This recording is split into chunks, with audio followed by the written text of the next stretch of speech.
जय हिंद साथियों, कैसे हैं आप सभी लोग। आशा करती हूँ अच्छे होंगे। मेरे चैनल में आप सभी लोगों का हार्दिक स्वागत है। सो साथियों, आज की ये न्यूज़ होने वाली है आपकी उत्तर प्रदेश पुलिस भर्ती को लेकर। ये बहुत बड़ी न्यूज़ है। जैसा कि आप सभी लोगों ने अखबार में दैनिक जागरण की आज की न्यूज़ थी, उसमें कितनी वैकेंसी 35,757 वैकेंसी को लेकर ये बहुत बड़ी खुशखबरी है। ठीक है, तो बस तैयारी में लग जाइए।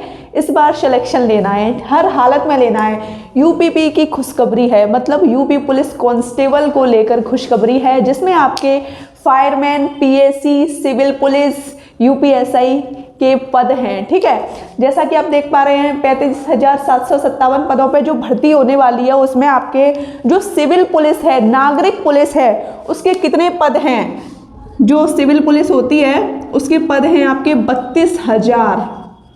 काफ़ी होते हैं, बहुत होते हैं। अब तक 26,000 देख रहे थे, कहीं कहीं हमने ऐसे देख लिए थे 40,000 देख लिए थे, लेकिन आज की न्यूज़ में बताया गया है 32,000 अपने किसके हैं, सिविल के, नागरिक पुलिस के। और जो पीएसी और फायरमैन के मिलाकर कितने हैं, 3,757 आपके पीएसी और फायरमैन को मिलाकर हैं। ठीक है, जैसा कि आप देख पा रहे हैं कि ऑनलाइन आवेदन कब से स्टार्ट हो जाएंगे, ये विश्वकर्मा जी ने बोला है।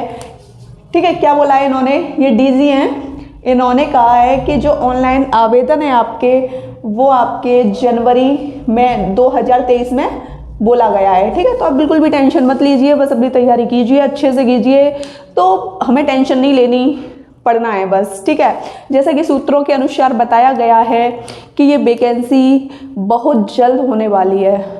बहुत से लोगों में ये कन्फ्यूजन रहता है कि जो हमारी एज है कब से काउंट होगी, तो बस आप टेंशन मत लीजिएगा। एज काउंट वैसे 1/7/2022 दिखा रहा है, लेकिन वो उनके ऊपर डिपेंड करता है कि 2022 की वैकेंसी है तो वो 2021 तक एज काउंट रखते हैं या 2022 तक रखते हैं। तो आप बिल्कुल टेंशन मत लीजिएगा। ठीक है, तो एज काउंट में अभी आप बिल्कुल टेंशन ना लें, सिर्फ अपनी मेहनत करें, पढ़ाई करें। ठीक है, छूट आपको देखो, जैसा कि केंद्र सरकार की जो वैकेंसी थी एसएससी जीडी की, उसमें आपको 2 से 3 नहीं, 3 साल की छूट मिली थी ना आपको, तो विश्वास रखिए इसमें भी मिल सकती है, बस तैयारी कीजिए। ठीक है, हाइट देख लीजिए, कुछ लोगों को हाइट में कंफ्यूज रहते हैं कुछ लोग। तो देखिए, मेल की हाइट क्या है, जनरल, ओबीसी और एससी वालों के जो मेल हैं उनकी हाइट है 168 सेंटीमीटर, और जो एसटी वाले मेल हैं उनकी हाइट है 160 सेंटीमीटर। ठीक है, ये मेल की है। और फीमेल की देख लीजिए, जनरल, ओबीसी और एसटी वालों की फीमेल की जो हाइट है वो 152 सेंटीमीटर है, और एसटी वालों की जो फीमेल की हाइट है वो 147 सेंटीमीटर है। फीमेल का जो कम से कम वजन होना चाहिए, कम से कम वजन कितना होना चाहिए, 40 किलो आपका वजन होना चाहिए। और अधिक से अधिक चल जाएगा, लेकिन कम से कम आपका 40 किलो वजन होना चाहिए, नहीं तो फिर बाद में आपको अनफिट किया जा सकता है। ठीक है, तो बिल्कुल टेंशन मत लीजिएगा। एज और एज काउंट में या छूट में आपको अभी कोई टेंशन नहीं लेनी, बस ये सोच के तैयारी कीजिए कि हमें एज रिलैक्सेशन मिल सकता है। तो हमें टेंशन किस चीज़ की लेनी है, खामखा टेंशन लेते हैं। अब आपने फॉर्म फिल कर दिया, एज काउंट भी हो गई, रिलैक्सेशन भी मिल गया आपको, तो एक बार ये समझ लीजिए कि जब आप परीक्षा देने जाओगे तो उसका जो पहला चरण होगा उसमें आपको किन किन कंडीशनों से गुजरना होगा। इससे पहले आपको ये पता होना चाहिए कि आपका जो सिलेबस है वो है क्या। ठीक है, तो ये आपका सिलेबस है, इसमें आप देख लीजिए हिंदी, जीएस, रीजनिंग और आपका मैथ। ठीक है, ये आपका सिलेबस है। अब आपको ये पता होना चाहिए कि हिंदी कितने की है, जीएस कितने की है। हिंदी आपकी 37 नंबर की है, 37 नंबर नहीं, 37 प्रश्न आएंगे आपके। एक प्रश्न आपका कितने नंबर का होगा, 2 नंबर का आपका एक प्रश्न होगा। ठीक है, समझ गए ना। 0.5 नंबर की आपकी नेगेटिव होगी, नेगेटिव मार्किंग।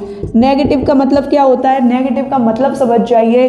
नेगेटिव का मतलब होता है जैसे आपके 10 प्रश्न गलत हो गए, ठीक है, गलत हो गए तो 0.5 किया या आप 1/2 कर सकते हैं, ठीक है। तो अब आप क्या करोगे, 0.5 ऐसे तो करोगे, गुणा करते हैं, ठीक है। अब बस कुछ नहीं, पॉइंट हटाओ, 0 बढ़ाओ, 10 से 10 कट गया तो मतलब आपके 5 नंबर आपके नेगेटिव मार्किंग के कट जाएंगे। तो नेगेटिव मार्किंग से आप बचिए। देखिए हिंदी में आपके 37 प्रश्न आएंगे, ठीक है। एक प्रश्न 2 नंबर का होगा, तो ये कितना हो गया 74, ठीक है। ये आपके नंबर हो गए, ये आपके प्रश्न हो गए। हर एक चीज़ आपको बहुत अच्छे से समझाई जा रही है, जिससे कि देखो वैकेंसी आने वाली है तो सिलेबस तो हमें पता होना चाहिए, है ना। कुछ बच्चों से पूछा जाता है तो वो सिलेबस ही नहीं बता पाते। तो और जीएस आपकी 38 की है 76 हो गया, ठीक है। और रीजनिंग, आपको तो रीजनिंग में इतना कन्फ्यूजन रहता है, मैं आपको बता रही हूँ। कुछ लोग कहते हैं कि मैथ 37 नंबर का है, मैं कहती हूँ मैथ 37 नंबर का नहीं है।